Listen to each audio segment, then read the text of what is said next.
Assalamualaikum warahmatullahi wabarakatuh. Innal hamdalillah nahmaduhu wa nasta'inuhu wa nastaghfiruh wa na'udzu billahi min shururi anfusina wa sayyiati a'malina. May yahdihillahu fala mudilla lah wa may yudlilhu fala hadiya lah. Asyhadu an la ilaha illallah wahdahu la syarika lah wa asyhadu anna Muhammadan abduhu wa rasuluh la nabiyya wa la rasula ba'dah. Qala Allahu ta'ala ya ayyuhalladzina amanu taqullaha haqqa tuqatih wa la tamutunna illa wa antum muslimun. Ya ayyuhan nasu taqu rabbakumul ladzi khalaqakum min nafsin wahidah wa khalaqa minha zawjaha wa batha minhuma rijalan katsiran wa nisaa'a wattaqullaha alladzi tasaaluna bihi wal arham innallaha kana 'alaikum raqiba. Ya ayyuhalladzina amanu taqullaha wa qulu qawlan sadida yuslih lakum a'malakum wa yaghfir lakum dhunubakum wa may yuti'allaha wa rasulahu faqad faza fawzan 'azima. Fa inna asdaqal hadithi kitabullah wa khairal hadyi hadyu Muhammadin sallallahu alaihi wasallam wa syarral umuri muhdatsatuha wa kullu muhdatsatin bid'ah wa kullu bid'atin dhalalah wa kullu dhalalatin finnar. Ma'asyiral muslimin rahimani wa rahimakumullah. Segala puji bagi Allah Subhanahu wa taala yang kepadanya kita memuji, kepadanya kita beribadah, kepadanya kita mohon pertolongan, dan kepadanya juga kita berlindung dari keburukan jiwa-jiwa kita dan kejelekan amalan-amalan kita. Ketahuilah, manusia tidak bisa berlepas dari bergantung kepada Allah Subhanahu wa taala. Yang memberikan hidayah adalah Allah.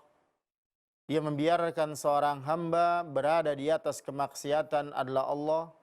Maka tatkala seorang hamba diberikan hidayah oleh Allah, maka tidak akan ada seorang pun yang dapat menyesatkannya. Begitu juga tatkala Allah biarkan dia tersesat, tidak Allah berikan hidayah, terombang-ambing di atas kemaksiatan, maka tidak akan ada seorang pun yang dapat memberikan hidayah kepadanya.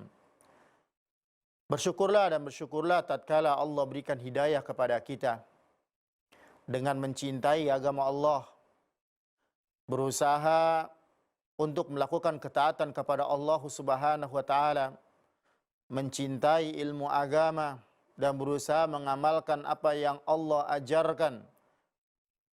Ini tidak Allah berikan kepada seluruh makhluknya, tidak Allah berikan kepada seluruh hambanya, hanya hamba-hamba yang Allah Subhanahu wa taala pilih untuk mendapatkan hidayahnya. Ikhwatal iman, a'azinallahu wa iyyakum.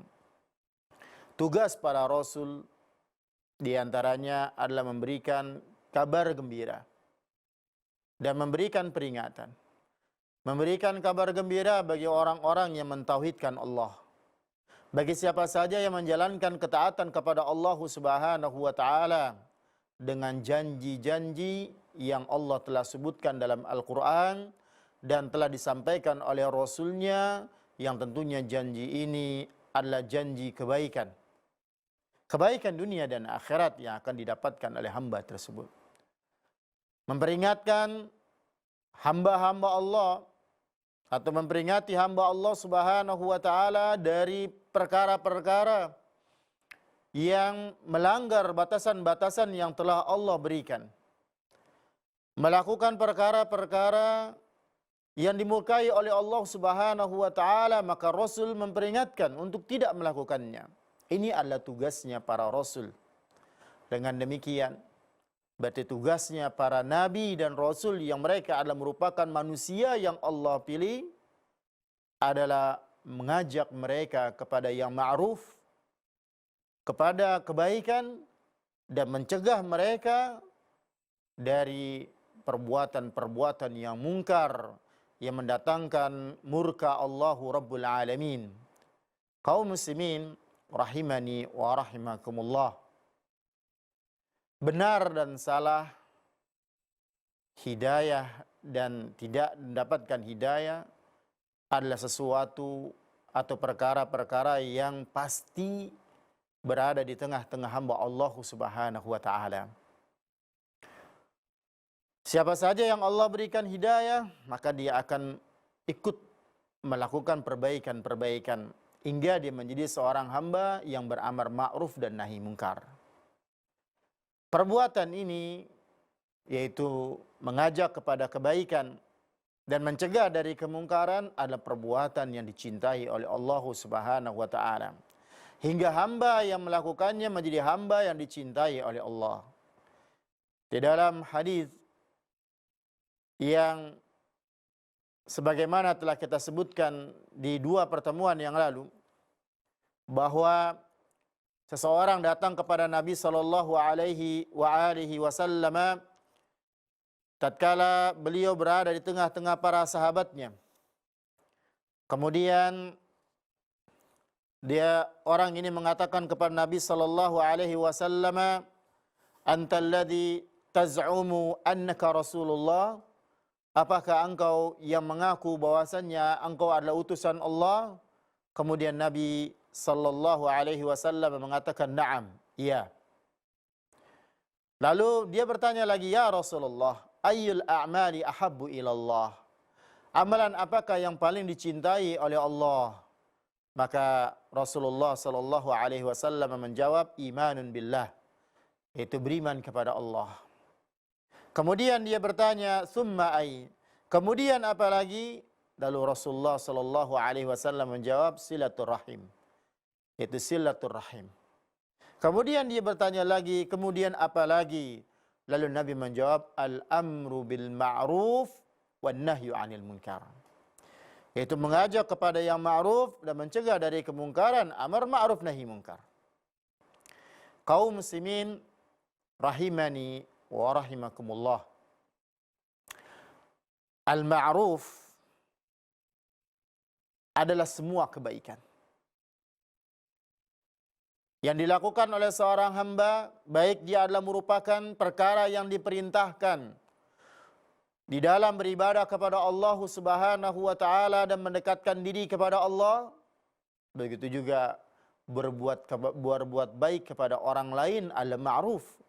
Begitu juga melakukan yang dianjurkan dalam agama untuk diamalkan yang merupakan kebaikan, dan diperingatkan atau dilarang sesuatu yang dilarang yang berupa kemungkaran untuk ditinggalkan, itu adalah merupakan yang ma'ruf.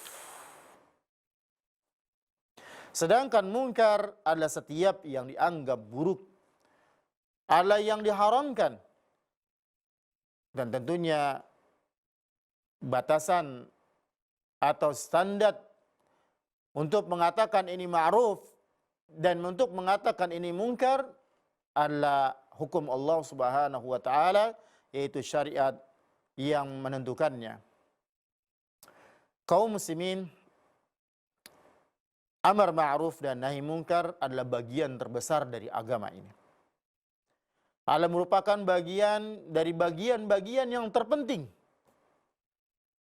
Untuk itulah Allah Subhanahu wa taala menugaskan para nabi dan rasulnya. Kalaulah perluasan amar ma'ruf dan nahi mungkar dihentikan, artinya dibatasi, ilmu juga dibatasi, ya, dan pelaksanaannya ditinggalkan, maka terhentilah kenabian. Hingga lenyaplah agama, tersebarlah kesesatan, tersebarlah kebodohan, meningkatnya kerusakan-kerusakan hingga akhirnya menjadi rusak tatanan-tatanan seluruh kehidupan manusia, maka yang terjadi adalah ketakutan, tidak adanya kebahagiaan, tidak adanya kebaikan. Ini juga diungkapkan oleh Imam Ghazali di salah satu kitabnya. Amar ma'ruf dan nahi munkar tugasnya para nabi. Tugasnya para rasul dan orang-orang yang mengikuti jalannya nabi dan rasul. Allah Subhanahu wa taala berfirman tentang sifat Nabi sallallahu alaihi wasallam, ya'muruhum bil ma'ruf wa yanhahum 'anil munkar. Memerintahkan mereka, yaitu para sahabatnya, umatnya, untuk melakukan yang ma'ruf dan melarang mereka dari perbuatan atau dari mengerjakan yang mungkar. Kuntum khaira ummatin ukhrijat linnasi ta'muruna bil ma'rufi wa tanhauna 'anil munkar. Kamu adalah umat terbaik yang dilahirkan untuk manusia, menyuruh kepada yang ma'ruf dan mencegah dari yang mungkar, wa tu'minuna billah, dan beriman kepada Allah. Ayat ini yang dikatakan sebagai umat yang terbaik, yang pertama disematkan kepada nabi dan rasul, diberikan kepada para sahabat yang menjadi penolong, yang selalu berada di samping-sampingnya para nabi dan rasul, dan khususnya sahabat Nabi Muhammad sallallahu alaihi wa alihi wasallam. Dan siapa saja yang mengikuti jejaknya jejaknya Rasulullah dan sahabatnya, maka disebut dengan khairu ummah.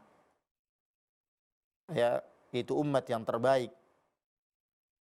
Di ayat yang lain Allah Subhanahu wa taala berfirman, "Qul hadhihi sabili ad'u ila Allah ala basiratin ana wa man ittaba'ani." Katakanlah, ini adalah jalanku atau jalan agamaku. Aku dan orang-orang yang mengikutiku berada di atasnya, yang mengajak kepada Allah dengan hujjah yang nyata. Dengan hujjah yang nyata. Karena dakwah kepada Allah Subhanahu wa taala ya adalah merupakan amar ma'ruf dan nahi munkar. Dan Allah Subhanahu wa taala perintahkan kepada umatnya, kepada hambanya, khususnya umat Nabi Muhammad sallallahu alaihi wasallam, untuk melaksanakan tugas ini, itu dakwah dan amar ma'ruf dan nahi munkar, sebagaimana ayat yang disebutkan tadi, yaitu kuntum khaira ummah, atau ayat yang setelah ayat yang sebelumnya, wal takum minkum ummatun yad'una ilal khairi wa ya'muruna bil ma'rufi wa yanhauna 'anil munkar wa ulaika humul muflihun. Dan hendaklah ada di antara kamu, yaitu segolongan umat yang menyuruh kepada kebajikan dan menyuruh kepada yang ma'ruf dan mencegah dari kemungkaran, dan mereka adalah orang-orang yang beruntung. Para ulama berbeda pendapat terkait dengan dalam surah Al-Imran ya, ayat 104 ini, apakah dakwah dan amar ma'ruf dan nahi munkar itu fardu ain ataukah dia fardu kifayah? Sebagian para ulama ya menjadikan ayat ini, ya, berdasarkan ayat ini menjadikan bahwasanya hukumnya adalah wajib. Karena min wal takum minkum, dan hendaklah ada di antara kalian. Karena min di sini dimaknai lil bayan, untuk menjelaskan. Untuk menjelaskan. Sebagian para ulama yang memandang min di sini adalah litab'id, untuk sebagian, maka mereka menjadikan hukum dalam perkara ini adalah sunnah muakkadah, sunnah yang ditekankan. Seperti orang yang mengatakan, inni uhibbu an ara minka aliman, atau uridu an ara minka aliman, saya ya ingin melihat engkau menjadi alim. Yang maknanya adalah saya ingin kau menjadi seorang alim. Berarti wal takum minkum kalau diartikan lil bayan, untuk menjelaskan berarti maknanya jadilah kalian suatu umat. Ya, jadilah kalian semua menjadi satu umat yang mengajak kepada kebaikan, memerintahkan kepada yang ma'ruf dan mencegah dari yang mungkar. Itu maknanya adalah wajib. Oleh karenanya Syekh Abdul Azim Al-Badawi dalam kitab yang menjadi pembahasan kita, beliau ya memegang pendapat para ulama yang menyatakan bahwasanya hukumnya wajib. Sebagian ulama menyatakan hukumnya adalah sunnah. Ya sunnah muakkadah karena min maknanya adalah tab'id. Hingga sebagian lagi para ulama kalau dakwah adalah fardu kifayah, adapun amr ma'ruf nahi munkar dia adalah hukumnya fardu ain karena setiap manusia bisa melakukan amar ma'ruf nahi munkar. Ya, setiap manusia bisa melakukan amar ma'ruf nahi munkar, yaitu dengan apa? Sekecilnya amar ma'ruf nahi munkar adalah dengan mengingkari hatinya. Sedangkan dakwah membutuhkan basirah, ya. Membutuhkan ilmu hujjah yang kuat. Oleh karenanya yang wajib adalah orang-orang yang mengkhususkan dirinya mempelajari agama, orang-orang yang dikatakan sebagai orang-orang yang alim di tengah-tengah masyarakat, alim terhadap agama. Ikhwatal iman, a'azani Allahu wa iyyakum. Di dalam sebuah hadis Nabi sallallahu alaihi wasallam bersabda, "Man ra'a minkum munkaran falyughayyirhu biyadihi, fa in lam yastati' fa bilisanihi, fa in lam yastati' fa biqalbihi, wa dzalika ad'aful iman." Di dalam sebuah hadis, ya, Nabi sallallahu alaihi wasallam mengatakan barang siapa di antara kalian yang melihat kemungkaran maka hendaklah dia merubahnya dengan tangannya. Kalau dia tidak mampu maka dia rubahlah dengan lisannya. Kalau dia tidak mampu maka dia tidak mampu maka dengan hatinya, dan itu adalah selemah-lemahnya iman. Ya, mengingkari. Maka siapa saja yang melihat kemungkaran wajib baginya untuk merubahnya dengan tangannya, dan tentunya ini bagi orang yang memiliki kekuasaan. Tatkala seseorang yang tidak memiliki wewenang dan kekuasaan dia merubah kemungkaran dengan tangannya, maka yang akan terjadi adalah kerusakan. Ya, setiap orang bukan berarti memiliki berubah dengan tangannya artinya siapa saja yang punya tangan, ya akhirnya dia bisa mencegahnya dengan tangannya, bukan. Akan tetapi yang dimaksud adalah dengan kekuasaannya. Dia memiliki kekuasaan hingga akhirnya dia bisa merubah dengan tangannya. Kenapa? Karena Islam ini dibangun di atas maslahat, ya, yaitu untuk meninggikan maslahat, memunculkan maslahat dan menekan mudarat. Maka yang terjadi, siapa saja yang tidak memiliki kekuasaan lalu dia turun untuk amar ma'ruf dan nahi munkar atau merubah dengan tangannya, maka yang terjadinya bukanlah maslahat yang muncul, akan tetapi mudarat. Bukanlah mudarat yang tertekan, malah mudarat lebih tinggi lagi atau lebih besar lagi. Kalau enggak mampu maka dengan lisannya. Kalau tidak mampu maka dengan lisannya. Betapa banyak orang yang dia paham bahwasanya ini salah, ini benar, akan tetapi dia tidak pandai di dalam berhujjah. Dia tidak pandai di dalam bertutur kata. Dia berdakwah dengan lisannya tidaklah dengan bijak. Maka hendaknya dia tidak melakukan dengan lisannya. Banyak yang ketika dinasihati yang munculnya adalah ya kemarahan. Lisan itu dengan hujjah, lisan dengan bijak di dalam menyampaikan. Kalau enggak mampu dengan lisannya, ya. Kalau jika dia menyampaikannya akan menimbulkan kemudaratan yang lebih besar, maka cukup dengan ingkari dengan hati. Ya, cukuplah dengan hatinya. Apabila hatinya tidak berubah untuk melihat kemungkaran, dia tidak marah ketika melihat kemungkaran, perkara yang dimurkai oleh Allah, dia malah berlezat-lezat dengan kemungkaran yang dia lihat, maka dalam hatinya tidak ada iman. Sebagaimana sabda Rasulullah sallallahu alaihi wasallam, "Ma min nabiyyin ba'athahu Allahu fi ummatin qabli." Tidaklah ada seorang nabi yang Allah Subhanahu wa taala utus sebelumku, illa melainkan kana lahu min ummati hawariyuna, melainkan akan ada dari umatnya hawariyun, yaitu para pembela, wa ashabun, yaitu sahabat-sahabatnya, ya'khuduna bi sunnatihi wa yaqtaduna bi amrihi, yang mereka mengambil sunnahnya dan mereka melakukan perintah-perintahnya atau mengikuti perintahnya.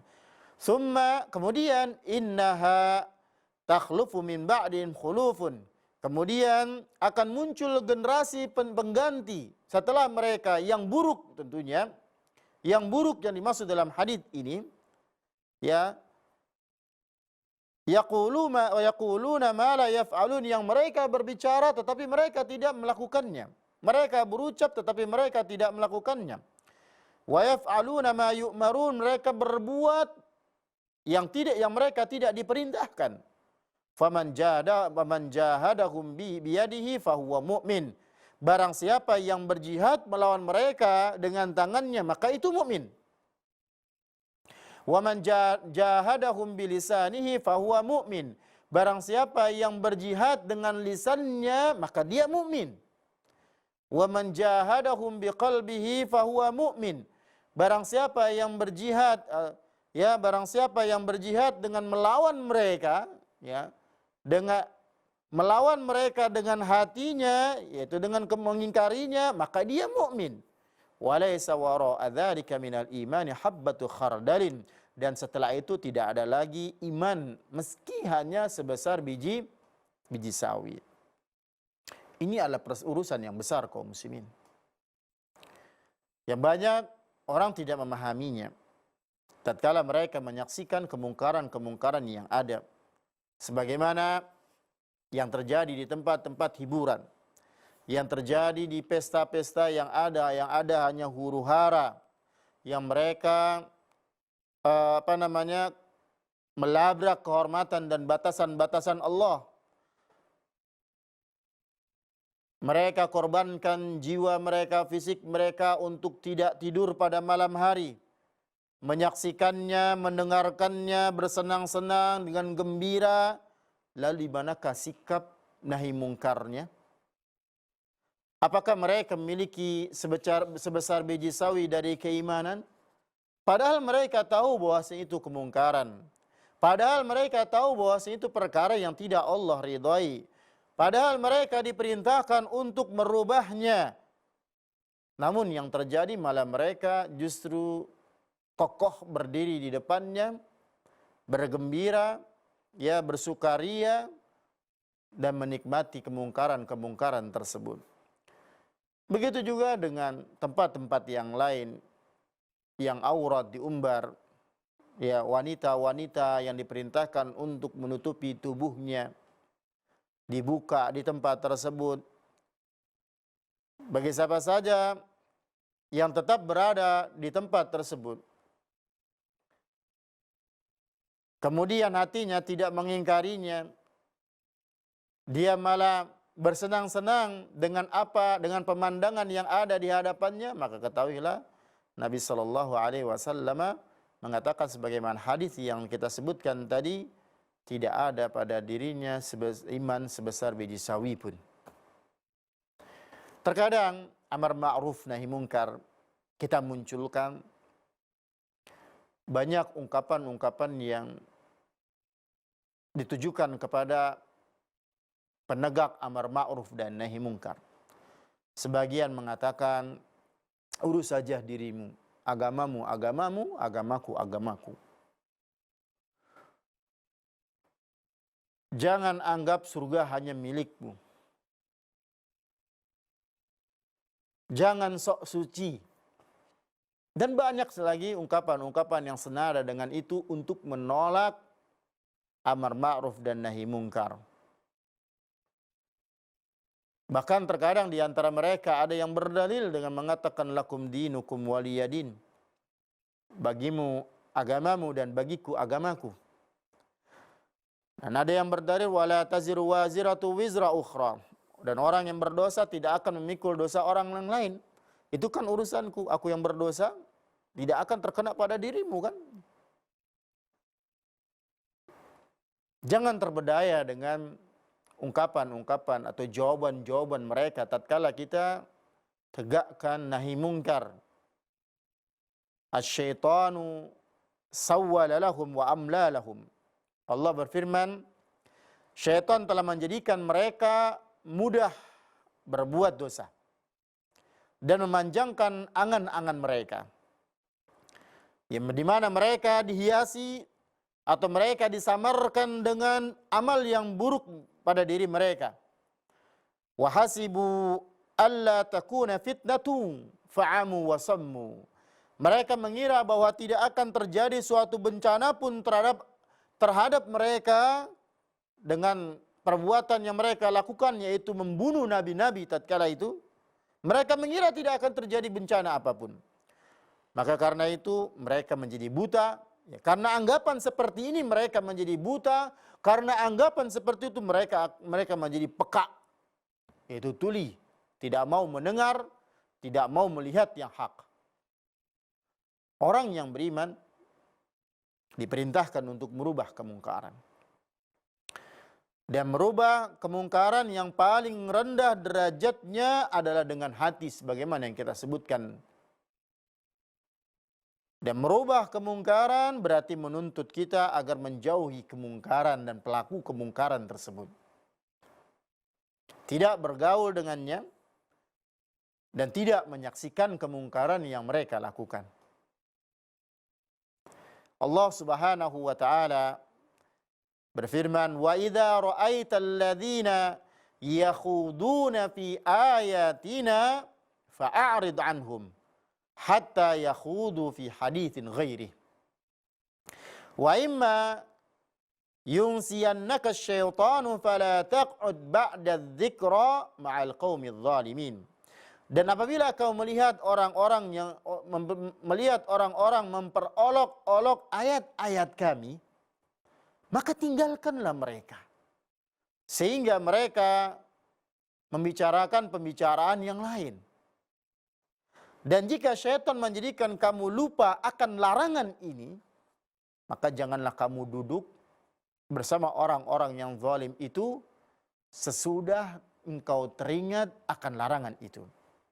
Senada dengan ayat ini, kalau ini surah Al-An'am ayat 68 dan senada dengan ayat ini dalam surah An-Nisa ayat 140, wa qad nazzala 'alaikum fil kitabi an idza sami'tum ayatillahi yukfaru biha wa yustahza'u biha fala taq'udu ma'ahum hatta yakhudu fi haditsin ghairihi innakum idzam mithluhum. Dan sesungguhnya Allah menurunkan kepada kamu di dalam Al-Quran bahwa apabila kamu mendengar ayat-ayat Allah diingkari dan diperolok-olokkan oleh orang-orang kafir, maka janganlah kamu duduk beserta mereka sehingga mereka memasuki pembicaraan yang lain. Ya, karena sesungguhnya kalau kamu berbuat demikian, tentulah kamu serupa dengan mereka. Ya ikhwatal iman, azani Allah wa iyyakum. Dalam ayat ini juga ya faidah yang diambil dari ayat ini juga ya, sebagian ulama mengatakan ya salah kalau ada orang yang berprinsip atau ada seorang yang mengambil pendapat bolehnya berdakwah kepada orang yang melakukan kemungkaran dengan cara masuk ke dalam kebiasaan kemungkaran mereka. Perlahan-lahan baru dirubah. Berarti menandakan di awal masuknya dia ke dalam kemungkaran yang mereka lakukan dalam kondisi tidak langsung ya merubah kemungkaran dan bernikmat-nikmat dengan kemungkaran yang mereka lakukan. Ketika sekelompok orang yang mabuk diadukan kepada Umar bin Abdul Aziz rahimahullah, Maka dia berkata, Umar berkata, cambuklah mereka itu. Orang-orang itu berkata, saat itu di dekat mereka ada si fulan yang sedang puasa.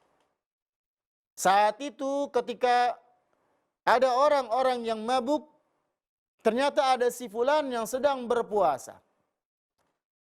Namun si fulan ini tidak mengingkari apa yang mereka lakukan dari melanggar larangan Allah Subhanahu wa taala. Kalau Umar bin Abdul Aziz rahimahullah mengatakan, maka mulailah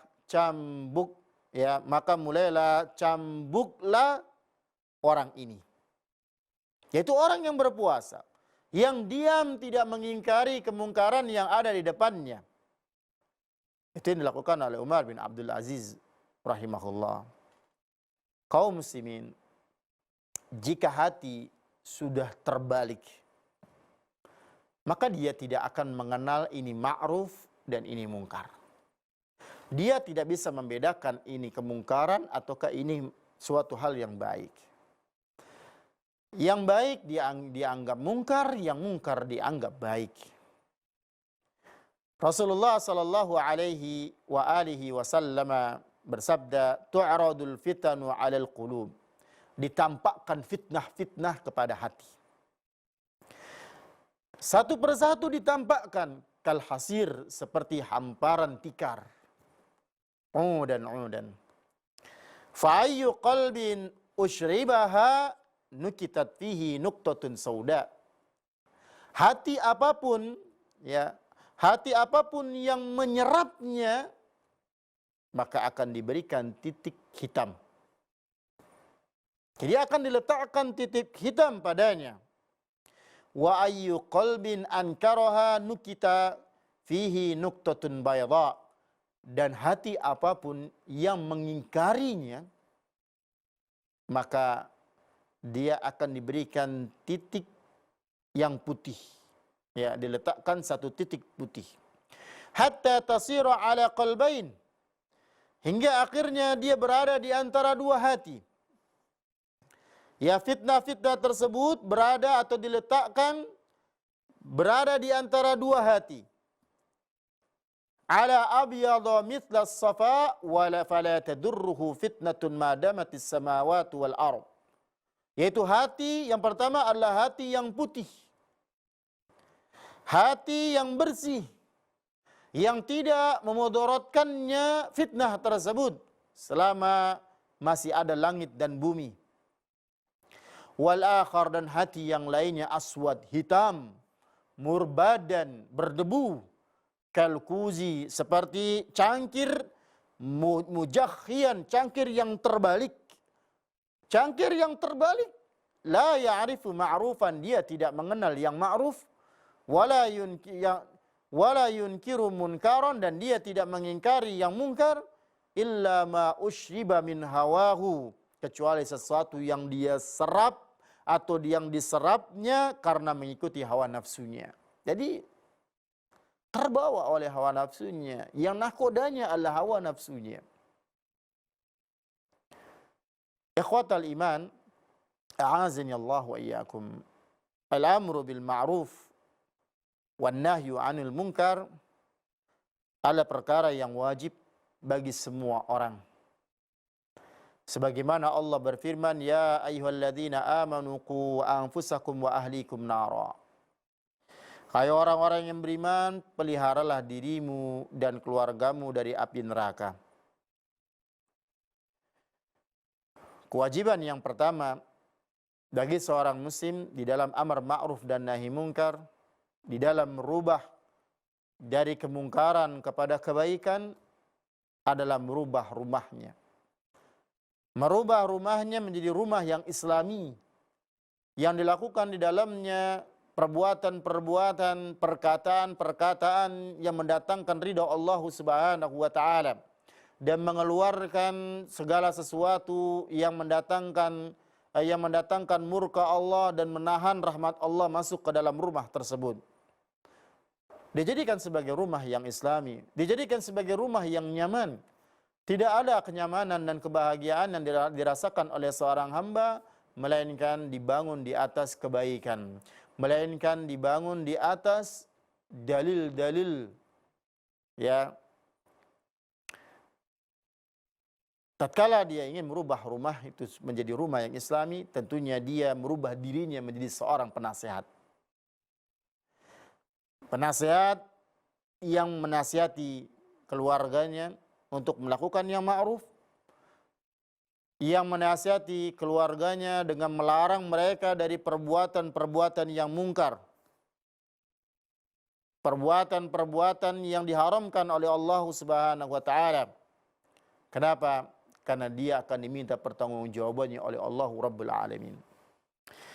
Ala kullukum ra'in wa kullukum mas'ulun an ra'iyatihi. Rasulullah katakan, ketahuilah, setiap kalian itu adalah pemimpin. Dan setiap kalian nanti akan dimintai pertanggungjawaban tentang sesuatu yang dipimpinnya. Fal imam, seorang imam, alladhi 'alan nas, ya, imam terhadap manusia, ra'in, dia adalah merupakan pemimpin, wa huwa mas'ulun an ra'iyatihi, dan dia akan dimintai pertanggungjawaban tentang sesuatu yang dia pimpin. Warrajulu, dan seseorang, ra'in ala ahli baitihi, dia adalah merupakan pemimpin untuk keluarganya. Wa huwa mas'ulun an ra'iyatihi, dia akan dimintai pertanggungjawaban pada urusan keluarganya. Wal mar'atu, dan seorang wanita, ra'iyatun, dia adalah merupakan pemimpin ala ahli baiti zaujiha, pemimpin pada urusan rumah suaminya. Wa waladiha, ya, dan anak-anaknya. Wa hiya mas'ulatun anhum, dan dia akan dimintai pertanggungjawaban tentang mereka. Wa abdur rajuli, dan seorang, wa abdur rajuli ra'in ala mali sayyidihi wa huwa mas'ulun anhu, ala fa kullukum ra'in wa kullukum mas'ulun an ra'iyatihi. Dan seorang budak atau hamba sahaya adalah pemimpin untuk harta majikannya, dan dia akan dimintai pertanggungjawabannya. Maka ketahuilah bahwa setiap kalian adalah pemimpin, dan setiap kalian akan diminta pertanggungjawabannya tentang sesuatu yang dimimpinnya. Nabi Shallallahu Alaihi Wasallam sering mengingatkan kepada sahabatnya dan umat ini, termasuk kita, untuk mengingat beban yang Allah Subhanahu wa taala pikulkan kepada kita yang nanti akan diminta pertanggungjawaban akannya.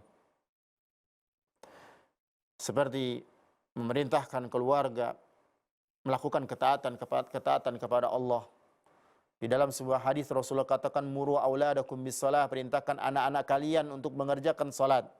Wa huwa abna'u sab'i sinin, yang mereka tatkala berusia 7 tahun. Wadribuhum, dan pukullah mereka, alaiha, untuk melakukannya. Wahum abna'u ashrin, dan dia dalam usia 10 tahun. Wa farriqu bainahum fil madaji', dan pisahkanlah mereka dalam tempat tidur. Kaum muslimin rahimani wa rahimakumullah, faidah-faidah yang didapat dari amar ma'ruf dan nahi munkar sangat banyak. Di antaranya, dia adalah merupakan tanda kesempurnaan iman. Tanda kesempurnaan iman. Dan barang siapa yang meninggalkannya, maka terdapat tanda kemunafikan dan tanda kesesatan pada dirinya. Wal munafiquna wal munafiqatu ba'duhum min ba'di ya'muruna bil munkar wa yanhauna 'anil ma'ruf. Ya, munafik laki-laki maupun munafik perempuan, sebagian dan sebagian yang lainnya itu sama.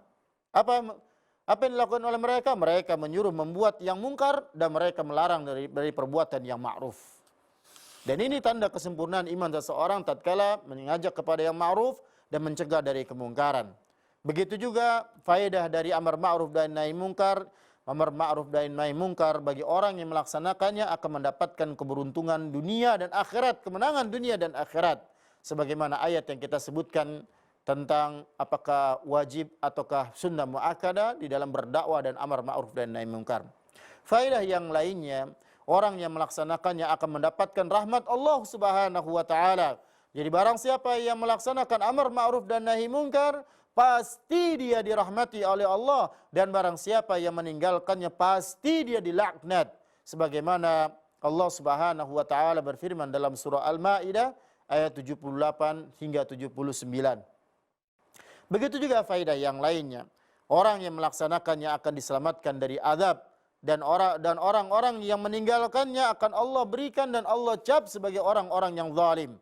Semoga Allah Subhanahu wa taala tidak menjadikan kita sebagai orang-orang yang zalim, dan semoga Allah Rabbul Alamin menjadikan kita sebagai orang-orang yang mengingat bahwasanya hidup kita di dunia tujuannya adalah untuk beribadah, kemudian tujuannya adalah untuk mengumpulkan banyaknya bekal-bekal untuk menuju dan berhadapan di hadapan Allah Subhanahu wa taala pada hari kiamat kelak. Dan di antara bentuk ketakwaan atau bekal yang terbaik adalah ketakwaan, dan di antara bentuk ketakwaan adalah amar ma'ruf dan nahi mungkar yang harus dilakukan oleh setiap orang sesuai dengan porsinya masing-masing. Itulah beberapa faedah-faedah yang dapat dipetik dari amar ma'ruf dan nahi mungkar.